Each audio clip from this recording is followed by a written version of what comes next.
이 하늘에서 부르심을 입은 거룩한 형제들이라고 이렇게 오늘 주일 예배 제목입니다. 그래서 여기서 형제에 대해서 조금 생각해보고 넘어가겠습니다. 이 형제란 단어는 이렇게 써 있어요. 써 있는데 요 우측 하단에 노란 글씨 밑에 거기 부분 좀 읽어주세요. 연결불변사로서 일과 델피스 자궁에서 유래 문자적으로 또는 상징적으로 가깝든지 멀든지 형제. 베드로전서 5장 12절, 계시록 22장 9절, 난명, 불안어. 요 형제라는 단어가 이렇게 보시면 1번 A 연결 불변사 이렇게 나와 있어요. 근데 이 A 알파벳에서 헬라어 알파벳에서 A가 첫 번째 글자입니다. 근데 이 A라는 글자가 어느 의미를 갖고 있냐면 한 100여 개 단어가 아니다. 쉽게 얘기해서 영어로는 not 이런 뜻으로 써 있는데 한 10개 정도 단어는 합쳤다 이런 뜻이에요. 연결되었다 이런 뜻입니다. 그래서 연결 불변사 이렇게 얘기합니다. 그래서 연결됐다는 거 뭐하고? 자궁하고 연결이 됐다는 거예요. 자궁이란 뜻은 뭐예요?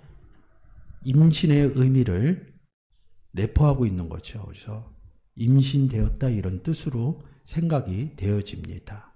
그래서 이 단어를 위에서 보시면 이렇게 스트롱 코드 사전 이런데 스트롱이라는 학자가 이런 내용을 다 정리했어요. 시브리어, 헬라어. 스트롱 코드는 단어마다 매겨진 번호. 18세기 말 미국의 신학자이던 제임스 스트롱이 성경 연구의 편의를 위해서 구약과 신약의 원어, 어근 단어마다 번호를 붙여놓고 어느 성경에 어떻게 사용되었는지를 100여 명의 학자들의 연구를 통해 뽑아놓은 색인 사전입니다. 예, 이 스트롱이라는 학자가 시브리어의 8674개 단어로 이루어진 구약의 내용들을 다 단어 하나를 정리를 했고요. 신약의 헬라어 단어 5624개 단어를 다 정리를 했습니다. 그 다음에 성구사전이라는 게 있는데 이 단어 하나마다 쓰여져. 오늘은 80번 형제라는 단어죠. 아델포스라는 단어인데 이 아델포스가 다 성경에 어디 써 있나 이런 부분을 다 정리해 놨습니다. 그래서 성경을 원문으로 보는 겁니다. 한글로 형제 그리면 그 의미들이 표기되어 있는 데가 대부분 맞지만 정확치가 않아요. 그래서 헬라어 시브리어로 성경의 원전의 내용을 보는 것입니다. 그래서 지금 보시는 것처럼 신약에서는 아델포스 이럽니다. 아델포스 형제 이렇게 써 있고 구약에서는 아흐 형제 이렇게 써 있습니다. 사실은 뭐 동생, 형 이 의미가 기본적인 의미로 기록되어져 있지는 않아요. 형도 동생도 다 아델포스나 아흐로 써 있어요. 그래서 이 성경을 볼 때 기준점이 있어요. 한글로는 형, 아우 이렇게 써 있는데 그냥 형제예요. 형제의 의미를 이 단어를 통해서 어떤 사람이 형제인지. 근데 이 형제라는 단어에서 여자, 딸이나 누이 이런 부분들이 나와요. 구약에서도 자매 이렇게 나옵니다. 딸이죠. 아들, 딸. 이런 남자, 아이, 여자, 아이. 이 의미들이 우리가 세상에서 규정져서 얘기하는 그런 의미로 나오지 않습니다. 그래서 신약에서는 아델포스, 구약에서는 아흐 이렇게 써 있습니다. 그래서 누가 형제인지 그런 부분에 대해서 명확하게 기록해 놓은 구절이 있어요. 시브리서 11장 1절, 2장 11절입니다. 거룩하게 하시는 자와 거룩하게 함을 입은 자들이 다 하나에서 난지라. 그러므로 형제라 부르시기를 부끄러워 아니하시고 이르시되 내가 주의 이름을 내 형제들에게 선포하고 내가 주를 교회 중에서 찬송하리라 하셨으며 또다시 내가 그를 의지하리라 하시고 또다시 볼지어다 나와 및 하나님께서 내게 주신 자녀라 하셨으니 자녀들은 혈육에 함께 속하였으며 그도 또한 한 모양으로 혈육에 함께 속하심은 사망으로 말미암아 사망의 세력을 잡은 자 곧 마귀를 없이 하시며 또 죽기를 무서워함으로 일생에 매여 종노릇하는 모든 자들을 놓아 주려 하시니 이는 실로 천사들을 붙들어 주려 하심이 아니요 오직 아브라함의 자손을 붙들어 주려 하심이라. 형제라고 부르기 위해서는 하나에서 태어났다는 겁니다. 그래서 하나 어디에서 태어났느냐 이 부분을 보면 태어난 사람. 근데 우리가 태어났다 그러면 산부인과에서 부모로부터 태어났다 이런 의미를 가지고 가는데 성경에서는 그 의미하고 좀 다릅니다. 누구에게서 태어났냐 이런 부분을 얘기를 하죠. 그래서 에이스 이름이다. 헤이스 이름이다. 제가 발음을 잘못했습니다. 어디 안으로 들어간다는 그런 전치사가 아니라 하나라는 형용사입니다. 하나 이런 뜻에 거기로부터 하나로부터 에크되었다 나와졌다 이런 뜻입니다. 어디 하나로부터 나오진 사람들이 형제가 됐다는 거죠. 그래서 이 하나의 의미를 성경에서는 찾아야지 형제의 의미를 찾을 수 있다는 거죠. 그래서 이 단어 헤이스라는 단어는 1520입니다. 그래서 이 하나의 의미 하나로부터 태어나서 형제가 됐다 그러려면 이 헤이스의 의미를 찾아야 됩니다. 주도 하나이요 믿음도 하나이요 세례도 하나이요 하나님도 하나이시니 곧 만유의 아버지시라. 만유 위에 계시고 만유를 통일하시고 만유 가운데 계시도다. 자 보세요. 주님 예수 그리스도도 하나다. 믿음이신 예수 그리스도도 하나다. 세례 어떻게 받아요? 예수 그리스도 영접해야지 세례 받죠. 세례도 하나다. 그러면서 여기서 뭐라 그래요? 하나님도 하나시다 이럽니다. 다 지금 1520 헤이스를 썼어요. 여기 하나님도 하나시다. 그러면 하나에서 나왔다 그러는 것은 곧 뭐예요? 하나님께로부터 나왔다는 거죠. 하나님께로부터 나와줘야지 형제가 된다 이런 뜻입니다. 그래서 우리가 이렇게 성경의 원문을 보는 겁니다. 그래서 뒤에 끝에 가서 카이 엔 파신 휘민 이릅니다. 이 하나인 사람들이 너희 모든 사람 너희 가운데 계시도다 이런 표현한 겁니다. 그것은 우리가 예수 그리스도 안에 있어요. 예수님이 우리 안에 있어요. 이런 의미를 이렇게 섞어서 쓰거든요. 성경에서는.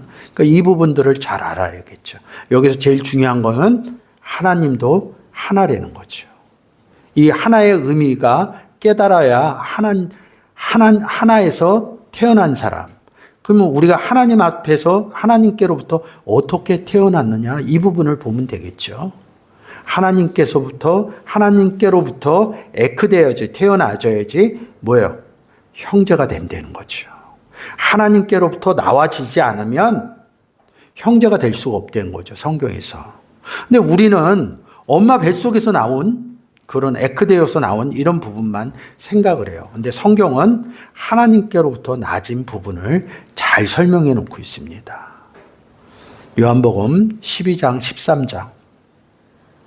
이는 혈통으로나 육적으로나 사람의 뜻으로 나지 아니하고 오직 하나님께로서 난 자들이니라. 자, 우리가 예수 그리스도를 영접해서 우리가 자녀가 됐는데 13절에서 이렇게 얘기해요. 하나님께로부터 나아졌다는 거죠. 아까 하나에서 에크됐다고 그러죠? 하나가 뭐라고 그랬어요? 하나님도 하나시오. 하나님에서 에크가 됐다. 하나이신 하나님한테서 나왔다. 태어났다. 여긴 좀 더 구체적으로 이야기를 하고 있죠. 겟나우라는 단어를 통해서 하나님으로부터 나왔다.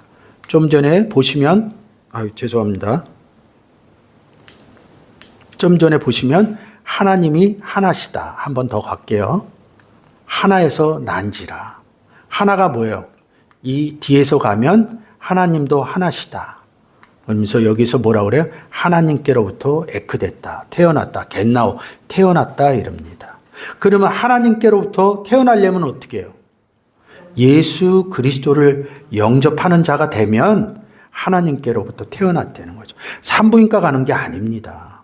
성경이 이런 내용으로 예수 그리스도 영접 사건을 설명해 주고 있습니다. 그래서 우리는 예수 그리스도를 영접하면 하나님께로부터 태어나서 우리의 부모가 누가 돼요? 하나님이 돼서 아버지라고 부르는 겁니다. 괜히 하나님을 아버지라고 부르는 게 아니라 요한복음 1장 13절의 내용 때문에 우리가 아버지라고 부를 수 있는 근거가 되는 거죠.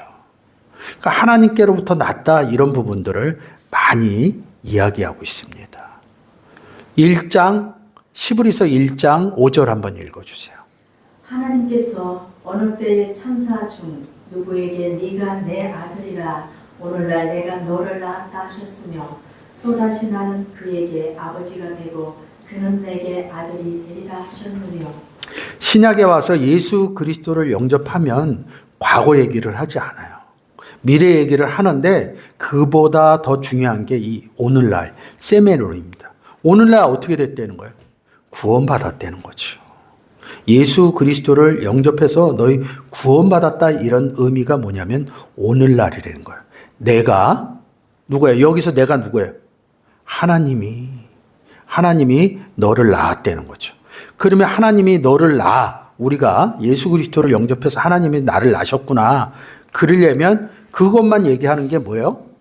요한복음 1장 12절에 영접하는 자 그리고 13절에 가서 하나님께로부터 나아진 자들.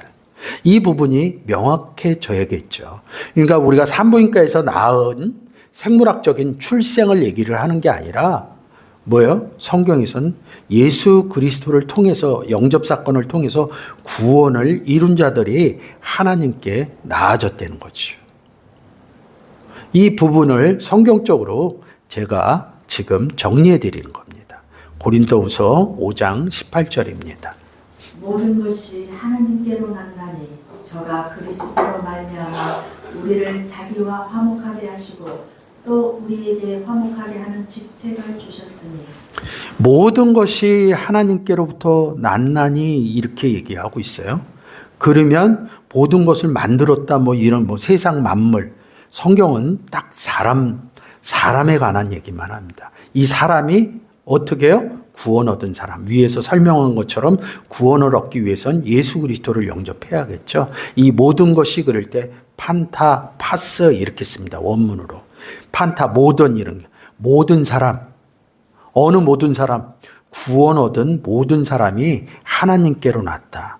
그러면 요한복음 1장 13절, 시브리서 1장 5절에 의미를 집어넣으면 구원 얻은 사람이 하나님께로 나아졌다.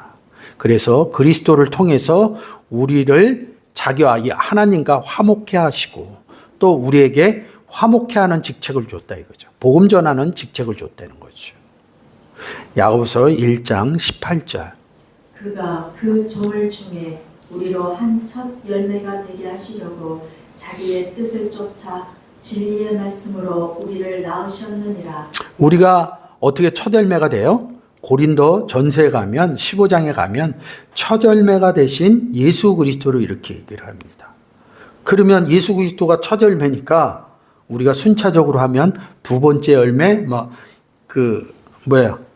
영접 순서대로 따지면 숫자로 막 얘기하나요? 아니에요. 예수 그리스도가 첫 열매이기 때문에 우리가 첫 열매의 안에 들어갔기 때문에 우리도 첫 열매가 된다 이런 뜻입니다. 하나님이 빛이시고 예수 그리스도가 빛이시듯이 우리가 빛이신 예수 그리스도 안에 들어갔기 때문에 우리가 빛이 되었다는 얘기하고 똑같습니다. 진리의 말씀으로 우리를 낳았다. 이 말씀이 로고스입니다. 말씀은 또 진리다. 진리는 말씀이다. 이것을 요한복음 17장에서 얘기를 하고 있거든요. 말씀이 뭐예요? 로고스. 신의 현현, 그리스도. 그리스도를 통해야지, 영접해야지, 1장 13절에 하나님께로 나아진 분. 이것을 계속 반복해서 얘기하는 거예요. 그래서 고린도전서 1장 30절. 너희는 하나님께로부터 나서 그리스도 예수 안에 있고 예수는 하나님께로서 나와서 우리에게 지혜와 의로움과 거룩함과 부족함이 되셨으니. 자, 고린도전서 1장 30절은 위의 구절하고 합쳐서 하나님께로부터 태어났다. 에크되어져 나왔다. 근데 그리스도 안에서거든요. 그러니까 하나님과 그리스도를 같이 써요. 이 내용은 뭐예요? 그러면 누가 문제야? 누가 문제야? 이렇게 얘기할 수도 있는데 중심 구절이 있죠. 요한복음 10장 30절입니다. 아버지와 나는 하나라는 거죠. 별개로 얘기하지 않아요. 그러니까 순서를 바꿔 써도 상관이 없습니다. 하나님으로부터 예수 그리스도로부터 이렇게 선호를 바꿔 쓴다고 해서 그런 것이 달라질 이유가 없어요. 고린도전서 4장 15절.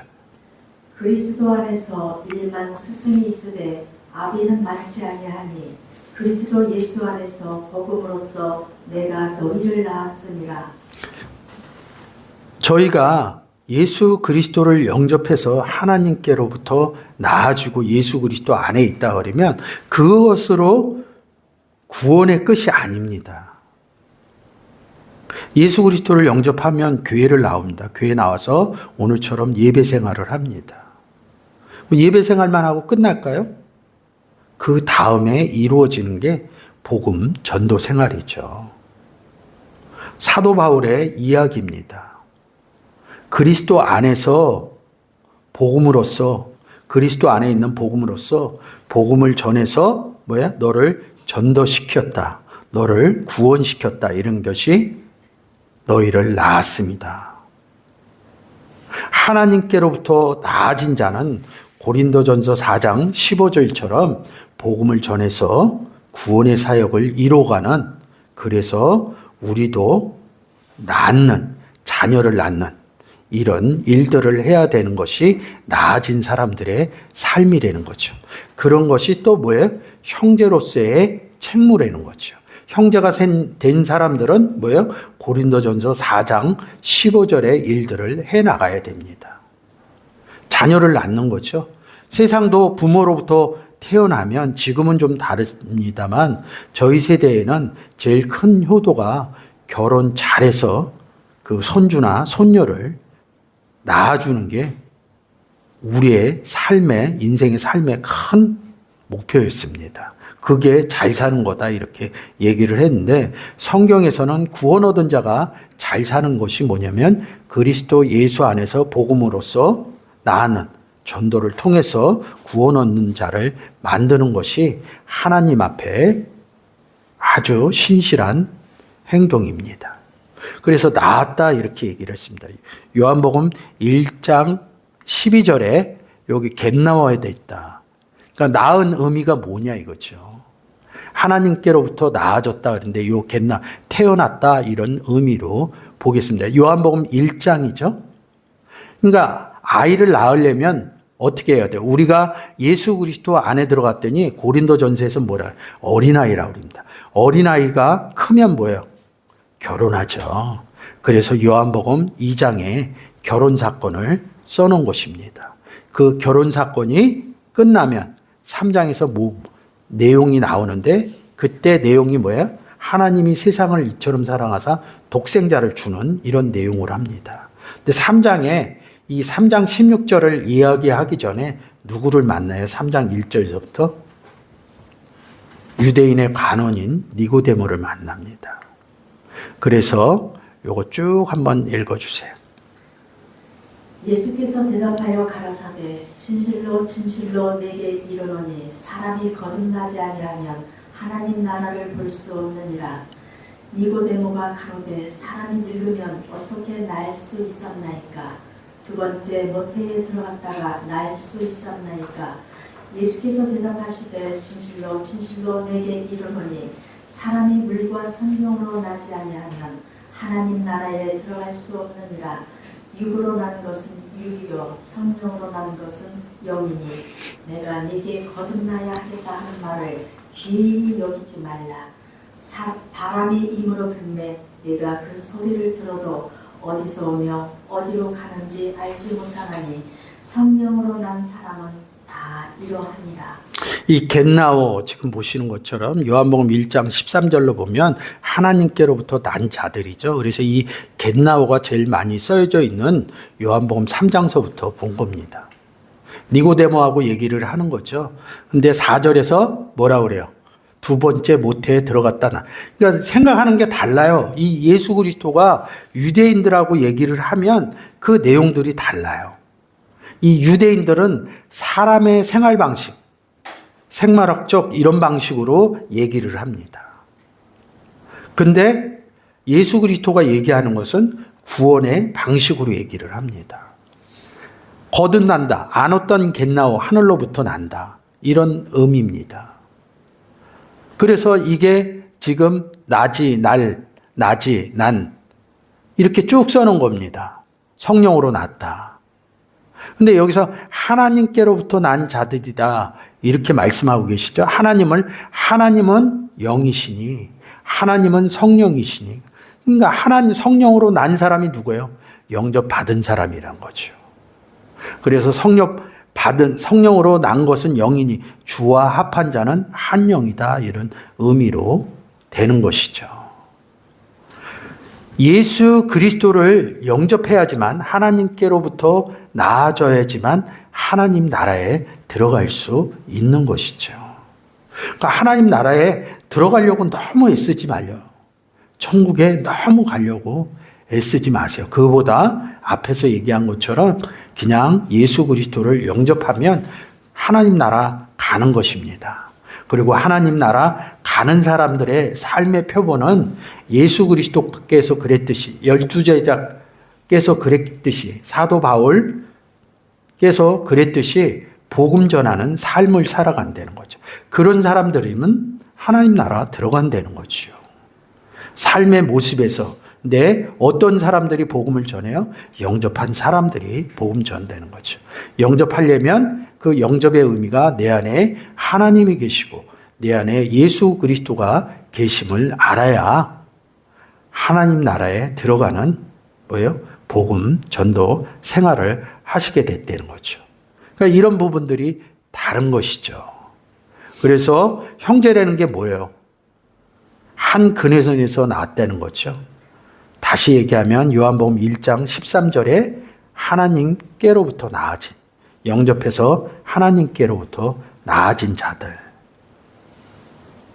지금 보시는 것처럼 3장 6절처럼 성령으로 하나님으로부터 난 것은 한 영이다. 주와 합한 자는 한 영이다. 이런 내용이 알아져야겠죠. 그래서 한 근에서 난 한 형제들을 얘기하는 겁니다. 그래서 오늘 아델포스라는 단어로 여러분들하고 그 단어의 뜻을 생각했는데 영접이 되어져야 하나님께로부터 자여서 형제가 되고 이 형제가 복음을 전하는 날들을 이어간다는 뜻입니다. 자, 오늘의 본문에 시브리서죠. 시브리서 3장의 내용이죠. 시브리서를 볼 때 좀 중요한 게 있어요. 시브리서 1장 5절입니다. 하나님께서 어느 때에 천사 중 누구에게 네가 내 아들이라 오늘날 내가 너를 낳았다 하셨으며 또다시 나는 그에게 아버지가 되고 그는 내게 아들이 되리라 하셨느며 거룩하게 하시는 자와 아니요. 1절에서 보면 선지자 옛적 사람들 막 얘기를 하니까 구약의 사람들을 얘기하는 줄 알아요.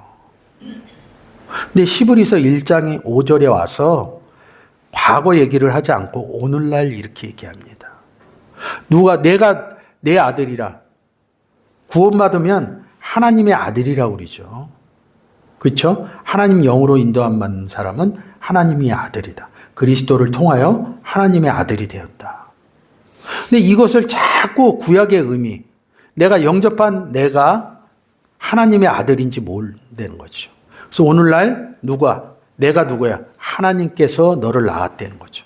영접이 돼야지만 하나님께로부터 태어나니까 이 부분이 잘 정리가 돼야 되는 거죠. 그래서 시브리서 2장 11절에 똑같은 얘기입니다. 1장 5절에 하나에서 난지라. 그래서 형제라 부르시기를 부끄러워 아니하시고 이렇게 얘기합니다. 이거 제가 잘못 표기했는데 시브리서 3장 1절입니다. 읽어주세요. 그러므로 함께 하늘의 부르심을 받은 거룩한 형제들아 우리가 믿는 도리의 사도이시며 대제사장이신 예수를 깊이 생각하라. 하늘의 부르심을 받은 게 영접 사건입니다. 이 뒷부분에서 제가 설명을 드리겠지만 그런 사람들이 7절에서 뭐예요? 오늘날 너희가 그의 음성을 듣거든 이럽니다. 우리가 복음 전에서 뭐예요? 광야 가운데 있는 구원받지 못한 사람을 성경에서는 광야라고 그러거든요. 그래서 광야로 그렇게 예수 그리스도가 나가는 것이고 출애굽한 백성들이 광야에서 그렇게 전쟁을 많이 하는 것입니다. 그래서 함께 하늘에서 부르심 받는 것이 어떤 것인지 한번 보도록 하겠습니다. 지금 히브리서 3장의 내용이죠. 자, 3장 1절 다시 한번 부탁드립니다. 그러므로 함께 하늘의 부르심을 받은 거룩한 형제들아, 우리가 믿는 도리의 사도이시며 대제사장이신 예수를 깊이 생각하라. 자, 거룩한 형제. 그러면 형제가 뭐예요? 한 근원에서 났다. 그리고 하나님께로부터 나아진 사람을 형제라고 부른다. 이런 부분을 아델포스라는 단어를 통해서 제가 설명을 드렸습니다. 이게 거룩한 게 뭐냐 이거죠. 베드로전서 1장 16절에 하나님이 이렇게 얘기합니다. 내가 거룩하니 너희도 거룩할지다. 그러니까 성경의 의미를 모르니까 하나님이 거룩하니까 하나님 앞에서 거룩해지려고 그래요. 근데 이 하나님은 누구랑 함께 계셔요? 예수 그리스도랑 함께 있죠. 그러니까 하나님이 거룩하면 예수 그리스도도 거룩한 거죠. 근데 우리가 누구 안에 들어갔어요? 그리스도 안에 들어갔죠. 거룩하신 예수 그리스도 안에 들어가서 우리가 거룩해졌다는 겁니다. 그러니까 성경은 나의 상태를 먼저 얘기한 겁니다. 그래서 우리가 예수 그리스도를 영접해서 하나님도 거룩하고 예수 그리스도도 거룩합니다. 그래서 우리도 거룩한 하나님의 아들이 된 거죠. 거룩한 사람들이 무슨 일들을 해요? 복음의 전도를 하는 것입니다. 그것이 거룩한 행위입니다. 그래서 거룩한 형제들아 이 부분을 얘기를 했고, 왜 하늘의 부르심을 입은, 함께 부르심을 입은 이름입니까? 하늘 뭐예요? 하늘이라는 구절이 나오면 그냥 사람들은 그냥 아무런 생각 없이 하늘 이렇게 생각합니다. 어제도 제가 다른 분하고 좀 교제를 했는데 하늘 부분을 얘기를 해서 막 설명을 해드리고 이렇게 했는데, 하늘 얘기를 했는데 하늘이 나올 때는 무조건 이 두 구절 가서 읽으면 됩니다. 생각하지 마세요. 그냥 성경을 읽어버리면 아, 내가 세상에서 생각하는 하늘의 의미야 성경에 있는 하늘의 의미가 다르구나, 이렇게 정리가 스스로 됩니다. 막 깨달으려고 그러지 마시고 읽으시면 됩니다. 에베소서 2장 6절 또 함께 일으키사 그리스도 예수 안에서 함께 하늘에 앉히시니 그 능력이 그리스도 안에서 역사하사 죽은 자들 가운데서 다시 살리시고 하늘에서 자기의 오른편에 앉히사. 자, 하늘을 얘기했는데 그리스도 예수 안에서, 그리스도 안에서, 그리스도 안이 하늘이라는 겁니다. 근데 이 그리스도는 아버지하고 같이 계시죠. 그래서 우리가 주기도문 할 때 뭐라 그래요? 하늘에 계신 우리 아버지. 근데 이 화면처럼 우리도 하늘에 앉혔다는 거죠. 그리스도 안에 들어가 있는 상태가 하늘이라는 뜻입니다. 근데 우리는 자꾸 세상 하늘을 얘기를 해요. 그건 세상에서 비행기 타고 올라가는 하늘이고요. 성경에서 얘기하는 것은 뭐예요? 하나님과 예수 그리스도와 함께 있는 하늘을 얘기한다는 거죠. 이 의미가 달라진다는 거죠. 그래서 뭐예요? 하늘에서 부르심을 받았다는 거예요. 하늘로 부르심을 받았대. 어디 있다가? 땅에 있다가.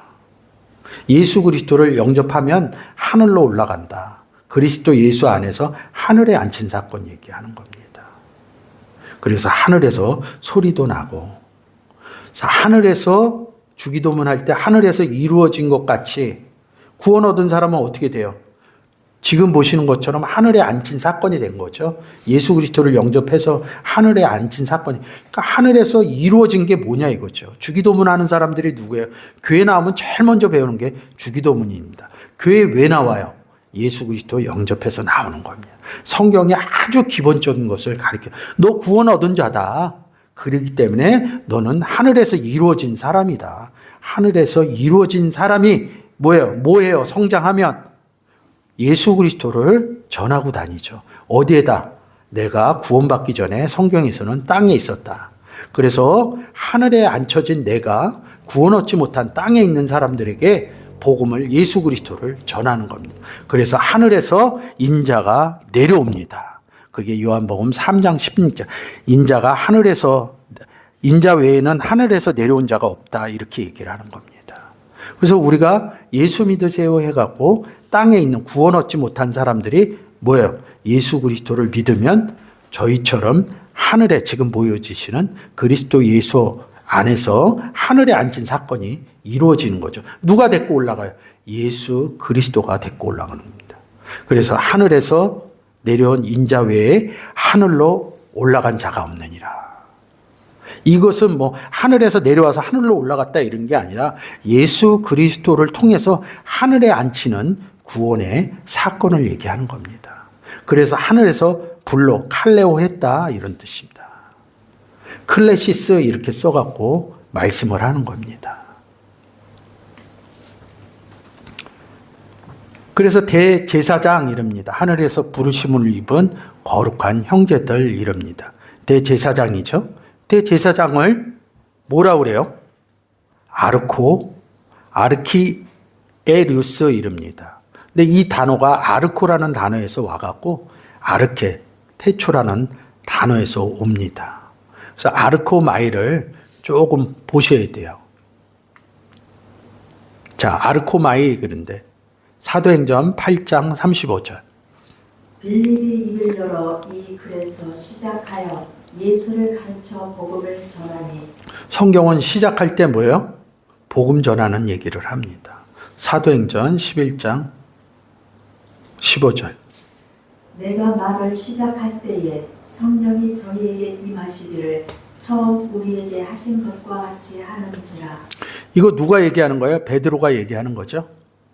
말을 시작할 때 그러니까 뭐 이렇게 얘기한다 이렇게 생각하는데 뭘 얘기했다는 거예요. 뭘 얘기를 했겠어요?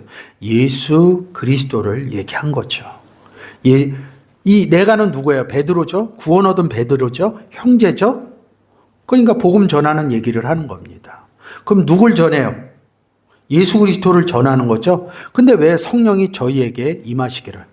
주는 영이시니. 그러니까 예수가 저희에게 임하시기를 이렇게 얘기를 하면 좀 편한데 뭐예요? 성령이 저희에게 임하시기를. 여기에 한 구절만 넣으시면 됩니다. 주는 성령이시니. 성령을 전하는 거예요. 예수 그리스도 똑같은 얘기죠.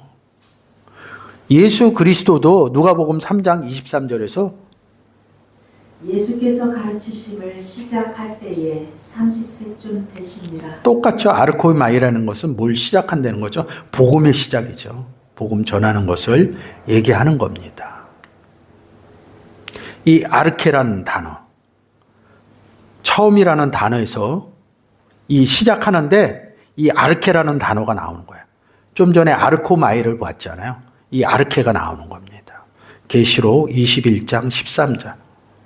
나는 알파와 오메가요 처음과 나중이요 시작과 끝이라. 나는 누구예요? 예수 그리스도는 처음이라는 존재라는 거죠. 우리가 어느 시작점을 여기서는 얘기하는 게 아니라 당신 자체가 처음이라는 단어를 쓰는 거죠. 계시록 21장 6절에서도 아르케 처음이라는 단어인 거죠. 근데 이 처음이신 예수 그리스도는 하나님하고 같이 있는 거죠. 근데 우리가 누구한테서 났다고 그래요? 하나님께로부터 나온 거죠. 그러면 시조는 누구예요? 세상에서는 전 김의 김가기 때문에 김수로 왕이에요. 근데 성경으로 따지면 우리의 시조는 하나님이신 겁니다. 시조가 뭐예요? 우리의 근본이죠. 그래서 골로새서 1장 18절에 뭐예요? 그는 예수 그리스도는 하나님하고 같이 있기 때문에 몸인 교회의 머리라. 그가 근본이다. 아르케다. 이렇게 써 있는 겁니다. 그래서 마가복음 1장 1절에서도 복음의 시작, 복음의 처음이다. 이런 의미로 기록되어져 있는 거죠. 그런 것들이 대제사장이라는 거죠. 이 의미가 알아져서 이 처음에서 뭐예요? 이 우리가 오늘 보는 대제사장 얘기를 하는 거죠. 그래서 우리에게 뭐예요? 믿는 도리의 사도인 대제사장인 대제사장이 예수님이다 이렇게 얘기합니다. 그래서 제가 시브리서에서만 이 대제사장 예수 그리스도를 이렇게 얘기를 하고 있죠.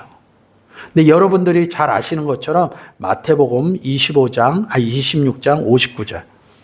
대제사장들과 온 공회가 예수를 죽이려고 그를 칠 거짓 증거를 찾으매 아르키키에류스라는 단어가 사복음서에서는 이 시브리서 와서는 예수 그리스도를 대제사장이라고 그러는데 이 마태복음, 마가복음, 이 사복음서에서는 똑같은 단어를 쓰지만 예수 그리스도를 죽이려고 그래요. 그러니까 다른 제사장입니다. 그러니까 성경을 볼 때 일률적으로 보시면 안 돼요. 여기에서는 예수 그리스도를 대제사장이라고 그랬고 마태, 마가, 누가, 요한에서는 예수 그리스도를 죽이려고 그러는 대제사장이라는 거죠. 예수 그리스도가 아니라는 거죠. 그래서 제가 오른편에 이렇게 표시를 해놓은 겁니다. 만일 누가 가서 우리의 전파하지 아니한 다른 예수를 전파하거나 혹 너희의 받지 아니한 다른 영을 받게 하거나 혹 너희의 받지 아니한 다른 복음을 받게 할 때에는 너희가 잘 용납하는구나. 우리는 예수님 한 분만 알고 있었어요. 우리는 성령 하나만 알고 있었습니다. 우리는 복음이 한 가지인 줄 알았어요. 근데 다른 예수가 있고요. 다른 성령이 있고 다른 복음이 있습니다. 그러면 여기서 대제사장인 예수님 이렇게 얘기했죠. 그러면 여긴 뭐야? 다른 대제사장. 이 사복음서에서 나오는 제사장들은 다른 제사장입니다. 다른 복음을 전하고 있다는 거죠. 그래서 예수 그리스도가 그들하고 싸울 때 항상 성경의 내용 갖고 충돌을 일으켜서 얘기하는 겁니다. 이 부분들을 아셔야 이런 구절들을 이해할 수 있습니다.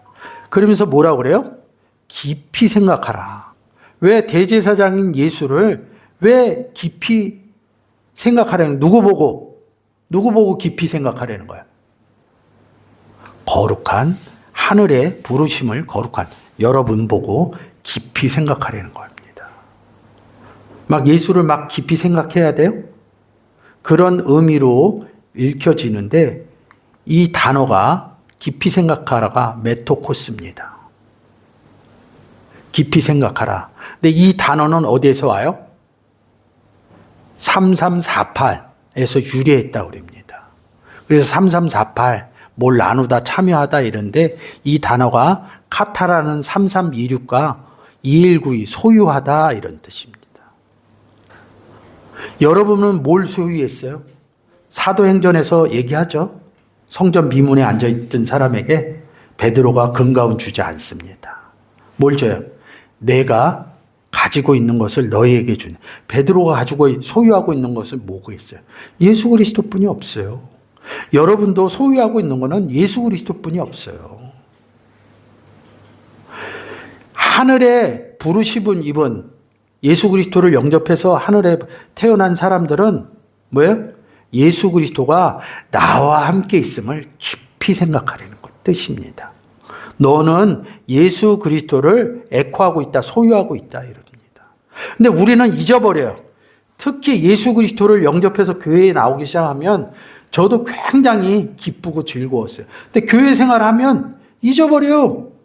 예수 그리스도가 나와 함께함을, 하나님을 나와 함께함을. 그러니까 자꾸 예수 그리스도에 대해서 기도할 때 샤우팅을 합니다. 밖을 향해서 도와달라고 그래요. 밖을 향해서 하나님을 부르짖어요. 우리가 부르짖었던 예수 그리스도와 하나님이 우리 안에 소유되어져 있다는 겁니다. 강하고 담대해야지 하나님하고 함께하는 게 아니라 하나님과 예수 그리스도가 함께 있음을 깨달으면 강하고 담대해집니다. 순서대로 성경을 보시면 안 됩니다. 근본적으로 나는 하나님과 예수 그리스도를 소유했다 이런 의미에서 성경을 보셔야 됩니다. 자, 그러면서 왜 하늘에서 부르심을 받은 거룩한 형제들이 그래야 되는지, 왜 깊이 생각해야 되는지 이 3장을 통해서 말씀드렸고요. 2절 한 구절씩 한 구절씩 하면 그 뜻이 무엇인지 제가 한번 말씀드리겠습니다. 2절 그는 자기를 세우신 이에게 신실하시기를 모세가 하나님의 온 집에서 한 것과 같이 하셨으니. 이 성경은요, 우리가 평상시에 쓰는 단어의 어순이나 뜻이 아니기 때문에 성경을 잘 봐야 됩니다. 그리고 이렇게 지칭 명사가 나오면 그는 이릅니다. 여기서 그가 누구예요? 예수님을. 모세가 하나님의 집에 온 것 같이 하셨으니 누가요? 하나님의 집에 누가 왔다는 거예요? 그이신 예수 그리스도가 왔다는 겁니다. 그러면 하나님의 집을 찾아야겠죠. 고린도전서 3장 9절에 이릅니다. 우리는 하나님의 동역자들이요. 너희는 하나님의 밭이요. 하나님의 집이다. 예수 그리스도를 하나님의 집이라는 겁니다. 그러니까 성경이 조금 역순적으로 얘기를 해. 예수 그리스도가 와야지 하나님의 집이 되는 거죠. 근데 하나님의 집에 온 것 같이 이러면 그가 왔기 때문에 하나님의 집이 됐다는 거죠. 그 의미를 생각하셔야 됩니다. 그러니까 이게 역순적으로 많이 생각해야 됩니다. 하나님의 집, 너희는 하나님의 집이다. 이 의미를 아셔야지 이 시브리서 8장까지의 내용들을 해석해낼 수 있습니다. 3절. 그는 모세보다 더욱 영광을 받을 만한 것이 마치 집 지은 자가 그 집보다 더욱 존귀함 같으니라. 고린도전서 3장 9절이죠. 하나님 집이 어떻게 됐어요? 예수 그리스도를 영접한 거죠. 그게 지은 겁니다. 모세보다 더 큰 자다 이런 뜻입니다. 집을 누가 줘요? 예수 그리스도가 줬다. 이런 뜻입니다. 4절. 집마다 지은 이가 있으니 만물을 지으신 이는 하나님이시니라. 집마다 지은 이 누가 있어요? 예수 그리스도 제가 얘기했죠. 그래서 요한복음 1장 3절에 지금 여기 만물 나오죠. 제가 1장 3절 만물이 그로 말미암아 지은 바가 됐다. 1장 3절에 그가 누구예요? 말씀이신 예수 그리스도를 얘기하는 거죠. 지은 것은 하나도 그 없이 된 것이 없는, 그가 다 지었다는 거죠. 어떤 사람? 1장 3절에서 1장 12절로 내려가면 이 12절에 1장 3절을 얘기하는 겁니다. 영접하는 자가. 영접한 자가 어떻게 됐다는 거야? 만물이 그로 말미암아 지은 바가 되었다. 집마다 지은이가 있으니 이런 내용으로 얘기를 하는 거죠.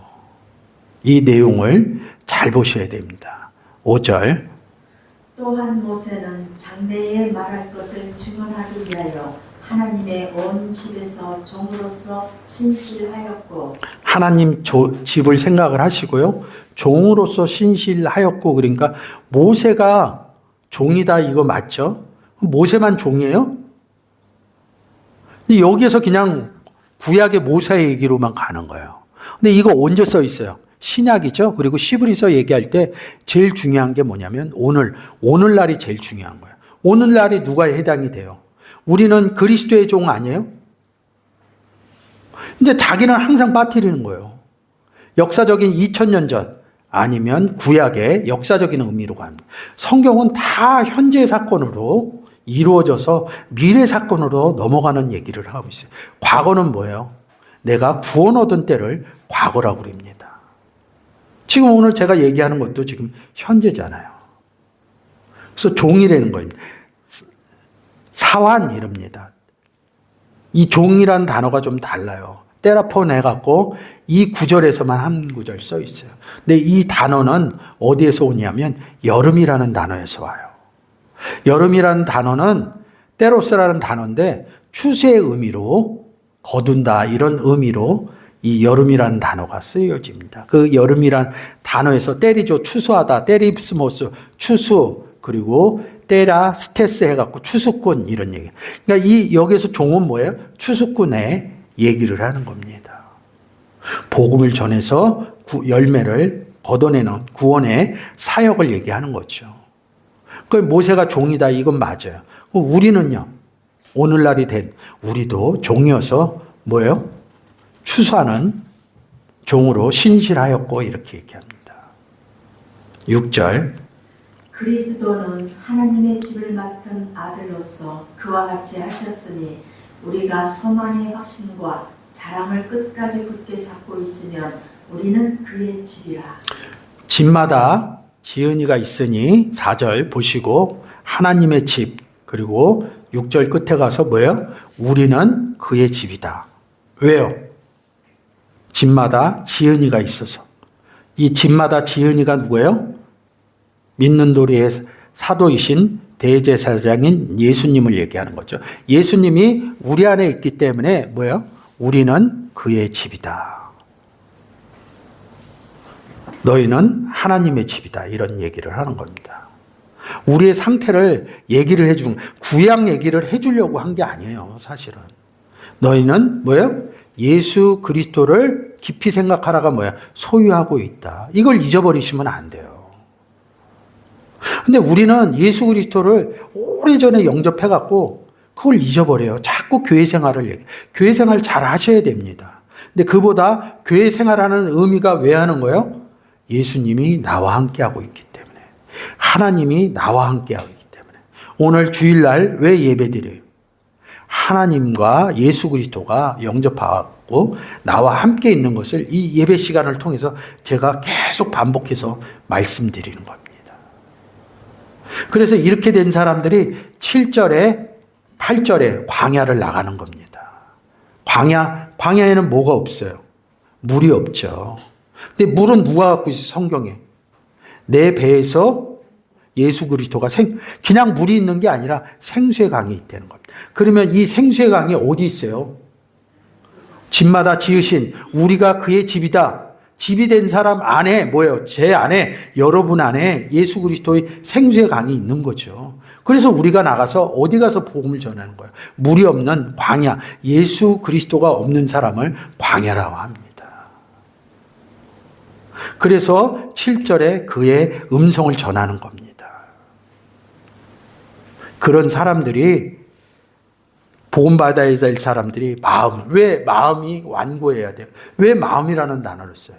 그 마음 가운데 아들의 영을 보내야 되니까 완고하게 하지 말라, 이런 뜻입니다. 그 사람들이 완고하기 이전에 우리가 더 잘해야겠죠. 그래서 여러분들이 예수 그리스도를 소유하고 있다면 깊이 생각하셔야 됩니다. 하나님과 예수 그리스도가 나와 함께 있다. 그래서 나는 하나님의 집이 된 사람들이다.